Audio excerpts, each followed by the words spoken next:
जय माता दी भक्तों, नवरात्रि के इस पावन पंचम दिवस की आप सभी को कोटि कोटि मंगल कामनाएं। आज का दिन उस आदि शक्ति को समर्पित है जो साक्षात वात्सल्य की प्रतिमूर्ति है, माँ स्कंद माता। भक्तों, माँ का यह स्वरूप अद्भुत है। उनकी गोद में साक्षात स्कंद यानी भगवान कार्तिकेय विराजमान है। यह स्वरूप हमें सिखाता है कि शक्ति जब ममता से मिलती है तो वह पूरे ब्रह्मांड की रक्षा करने वाली जगदम्बा बन जाती है। आज की यह पावन कथा उस समय की है जब सृष्टि पर अधर्म का सबसे काला साया मंडरा रहा था। असुरराज तारकासुर ने अपनी कठोर तपस्या से ब्रह्मा जी को प्रसन्न कर लिया था। उसने बड़ी चतुराई से वरदान मांगा कि उसकी मृत्यु केवल और केवल शिव जी के पुत्र के हाथों ही हो। तारकासुर जानता था कि माता सती के आत्मदाह के बाद महादेव घोर वैराग्य में चले गए हैं। वे अपनी सुध बुध खोकर समाधि में लीन है। उसे विश्वास था कि शिव अब कभी विवाह नहीं करेंगे और ना ही उनका कोई पुत्र होगा। इस अमरता के अहंकार में तारकासुर ने तीनों लोकों को नरक बना दिया। उसने स्वर्ग पर अधिकार कर लिया, इंद्र का सिंहासन छीन लिया और ऋषियों के यज्ञों में रक्त की वर्षा करने लगा। देवता अपनी जान बचाकर कंदराओं में छिपने लगे थे। सूर्य की तपिश बढ़ गई, चंद्रमा की शीतलता कहीं खो गई और पूरी पृथ्वी पर त्राहिमाम हो रही थी। स्वर्ग के राजा इंद्र देवगुरु बृहस्पति के साथ भगवान विष्णु के चरणों में जा गिरे और करुणा क्रंदन करने लगे। हे प्रभु, रक्षा कीजिए, वरना यह सृष्टि भस्म हो जाएगी। तारकासुर का अंत केवल शिव पुत्र ही कर सकता है, पर महादेव तो समाधि में है। भगवान विष्णु ने मंद मुस्कान के साथ कहा, देवताओं धैर्य रखिए। आदि शक्ति ने पर्वतराज हिमालय के घर पार्वती के रूप में जन्म ले लिया है। पार्वती की तपस्या ही महादेव की समाधि को भंग करेगी और उनके मिलन से वह तेज उत्पन्न होगा जो तारकासुर का काल बनेगा।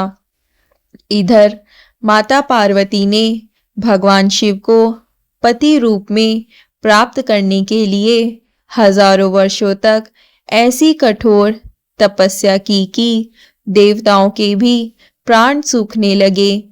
उन्होंने अन्न त्यागा, जल त्यागा और अंततः वायु का भक्षण भी छोड़ दिया, जिसके कारण उनका नाम अपर्णा पड़ा।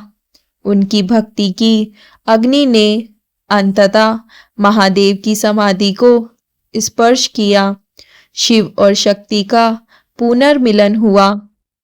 उनके तेज से एक ऐसा दिव्य ज्योतिपुंज उत्पन्न हुआ जो ब्रह्मांड की समस्त अग्नि से भी करोड़ों गुना अधिक प्रखर था।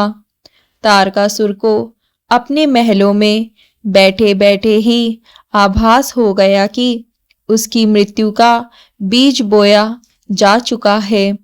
उसने अपने मायावी असुरों को आदेश दिया, जाओ उस तेज को ढूंढकर उसे समाप्त कर दो, इससे पहले कि वह बालक का रूप ले ले।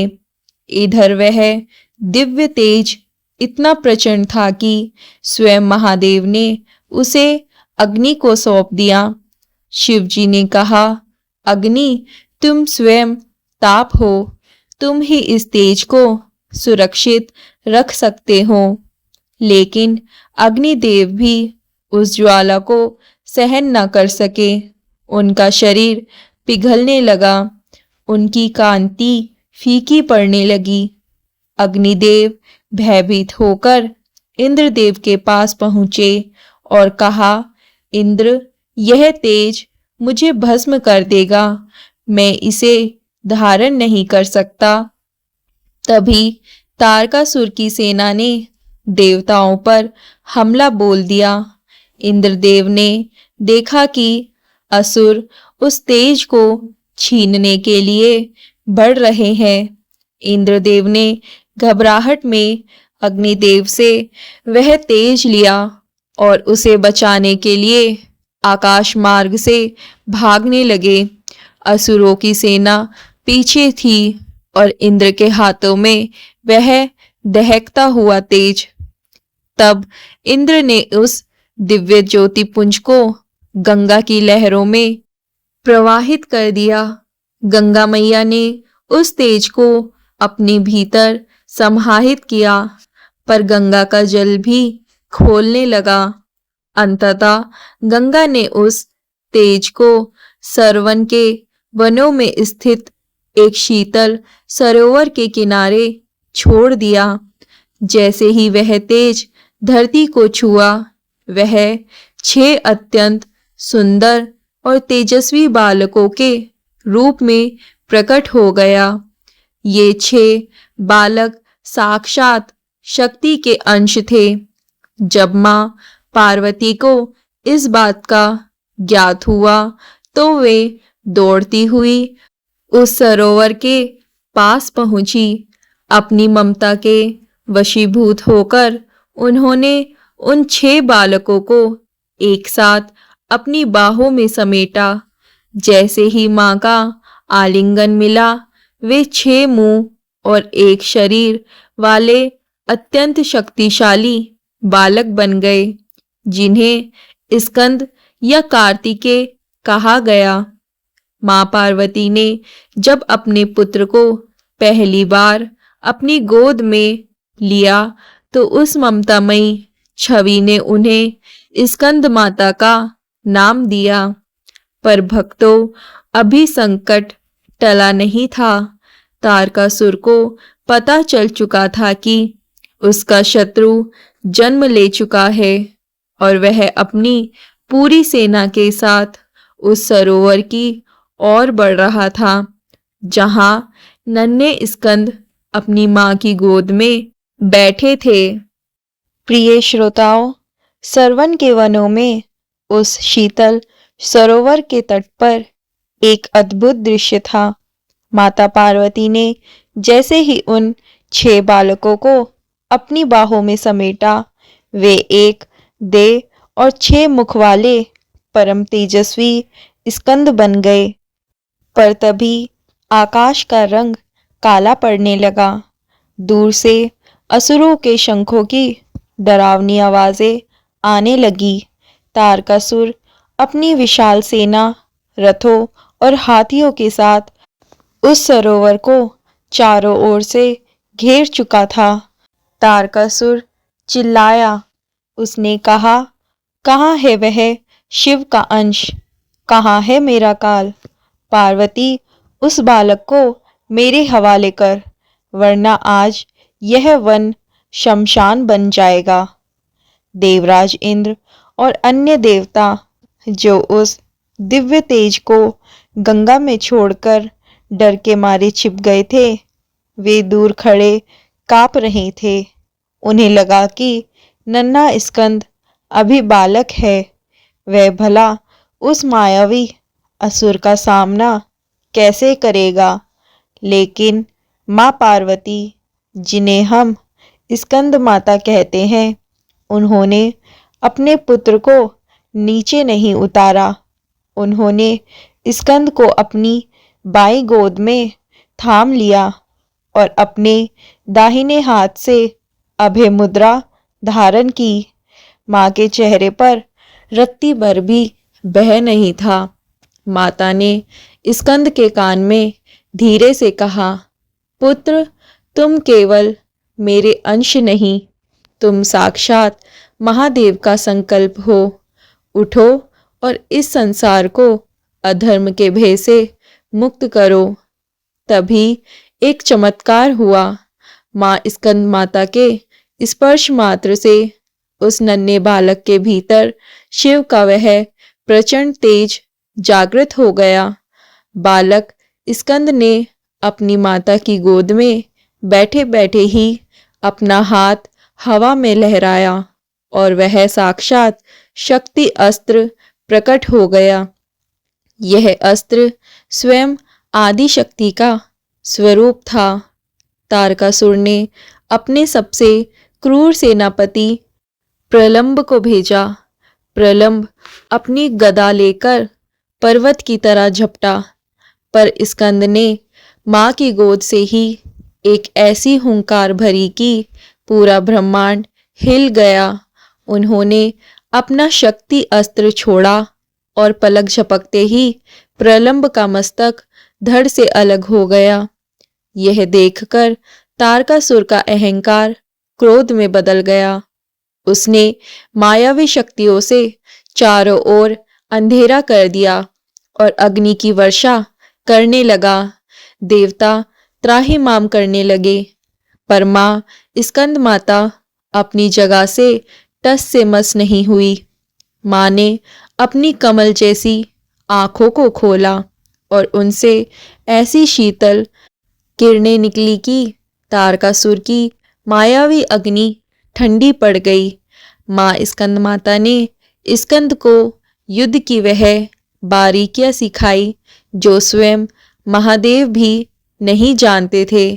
माँ ने बताया कि कैसे एकाग्रता से शत्रु के मर्म पर प्रहार किया जाता है।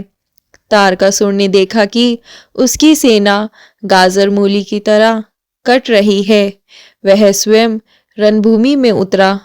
उसने स्कंद पर हजारों बाण छोड़े, पर स्कंद माता ने अपनी शक्ति से एक ऐसा अदृश्य कवच तैयार कर दिया था जिसे कोई भी असुर भेद नहीं सकता था। बालक स्कंद अब युद्ध के लिए पूरी तरह तैयार थे। उन्होंने माँ की गोद से उतरकर पृथ्वी पर अपने चरण रखे। जैसे ही उनके चरण धरती पर पड़े, पाताल लोक तक कांप उठा। माँ ने अपने पुत्र को तिलक लगाया और उसे अपना सिंह प्रदान किया। माँ स्वयं कमल के आसन पर विराजमान होकर युद्ध का अवलोकन करने लगी। अब रणभूमि में केवल स्कंद और तारकासुर आमने सामने थे। देवताओं ने पुष्पों की वर्षा की और जय स्कंद माता के जयकारों से आकाश गूंज उठा। प्रिय श्रोताओं, रणभूमि अब साक्षात महाकाल के तांडव का दृश्य प्रस्तुत कर रही थी। युद्ध बहुत गंभीर होता जा रहा था। तभी माँ स्कंद माता अपने दिव्य सिंह पर सवार होकर गोद में बालक स्कंद को लिए युद्ध के मध्य में अडिग खड़ी थी। तारकासुर, जो ब्रह्मा जी के वरदान के अहंकार में चूर था, उसने अपनी पूरी मायावी शक्ति लगा दी।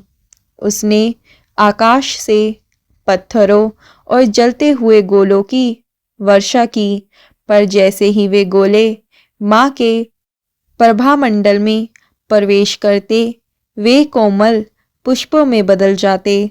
बालक स्कंद, जिन्हें अब देवताओं ने अपना सेनापति घोषित कर दिया था, माँ की गोद से उतरकर रणभूमि के मध्य में खड़े हो गए। उनकी आंखों में महादेव का तेज और माँ पार्वती का साहस चमक रहा था।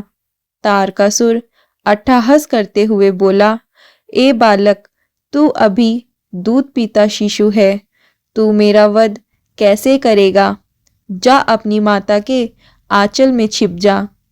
स्कंद ने शांत स्वर में कहा, असुरराज, अहंकार ने तेरी बुद्धि हर ली है।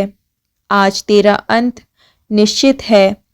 जैसे ही तारकासुर ने अपनी विशाल गदा से स्कंद पर प्रहार किया, माँ स्कंद माता ने अपनी हुंकार से एक ऐसी दिव्य तरंग पैदा की कि तारकासुर का रथ चूर चूर हो गया। अब युद्ध अपनी चरम सीमा पर था। स्कंद ने अपना वह अमोघ शक्ति अस्त्र हवा में उछाला जो स्वयं आदि शक्ति का स्वरूप था। वह अस्त्र सूर्य की भांति चमकता हुआ सीधा तारकासुर की ओर बढ़ा। तारकासुर ने उसे रोकने के लिए अपनी सारी माया लगा दी, पर वह दिव्य अस्त्र साक्षात काल बनकर उसके हृदय के पार निकल गया। तारकासुर का विशाल शरीर धरती पर गिर पड़ा। अधर्म के उस काले सूरज का अंत हो गया और तीनों लोकों में देवताओं ने जय जयकार किए। स्वर्ग से पारिजात के फूलों की वर्षा होने लगी। इंद्र, वरुण और वायुदेव जो भयभीत होकर छिप रहे थे, वे सब माँ स्कंद माता के चरणों में गिर पड़े। माँ ने अपने पुत्र स्कंद को पुनः अपनी गोद में उठा लिया और उनके मस्तक को प्यार से चूमा। यह दृश्य इतना पावन था कि स्वयं महादेव ने भी कैलाश से पुष्प वर्षा की। भक्तों, माँ स्कंद माता की पूजा से केवल विजय ही नहीं मिलती, बल्कि जो जातक संतान सुख से वंचित है, माँ उनकी सूनी गोद भर देती है। माँ का यह स्वरूप शुद्ध वात्सल्य का है। यदि आप आज के दिन माँ को केले का भोग लगाते हैं और पीले वस्त्र धारण करते हैं, तो आपकी बुद्धि में वृद्धि होती है और घर के कलह सदा के लिए शांत हो जाते हैं। माँ की गोद में बैठे कार्तिकेय हमें यह सिखाते हैं कि जब माँ का साथ हो तो दुनिया का कोई भी शत्रु हमें पराजित नहीं कर सकता। हे माँ स्कंद माता, हे कार्तिकेय की जननी, जिस प्रकार आपने अपने पुत्र की रक्षा के लिए ढाल बनकर खड़ी रही और देवताओं का भय दूर किया, वैसे ही आप हमारे जीवन के हर संकट को हर लेना। हे माँ, हमारे बच्चों को सतमार्ग दिखाना, उन्हें बुद्धि और साहस देना, हमारे घरों से ईर्ष्या, क्रोध और दरिद्रता का समूल नाश करना। आपकी वह ममतामयी छाया हमारे सिर पर सदा बनी रहे। प्रिय भक्तों, माँ की यह विजय गाथा केवल एक कहानी नहीं, बल्कि हर भक्त के लिए एक सुरक्षा कवच है। यदि माँ स्कंद माता की इस दिव्य कथा ने आपकी आत्मा को भक्ति से सराबोर कर दिया है, तो इस वीडियो को लाइक करके माँ के चरणों में अपनी श्रद्धा अर्पित करें। कमेंट बॉक्स में पूरे विश्वास के साथ जय माँ स्कंद माता लिखना ना भूलें।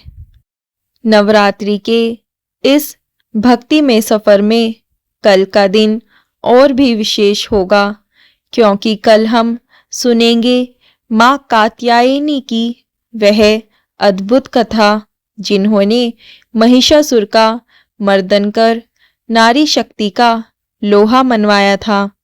उस महागाथा से जुड़ने के लिए हमारे इस भक्ति परिवार शुभ लाभ भक्ति को अभी सब्सक्राइब करें और बेल आइकन दबाना ना भूलें। इस वीडियो को अपने परिवार और मित्रों के साथ शेयर जरूर करें, क्योंकि माँ की महिमा बांटने से घर में सुख समृद्धि आती है। अब विदा लेते हैं इस प्रार्थना के साथ कि माँ स्कंद माता का आशीर्वाद आप पर सदा बरसता रहे। कल फिर मिलेंगे एक नई ऊर्जा के साथ। तब तक प्रेम से बोलिए जय माता दी। धन्यवाद।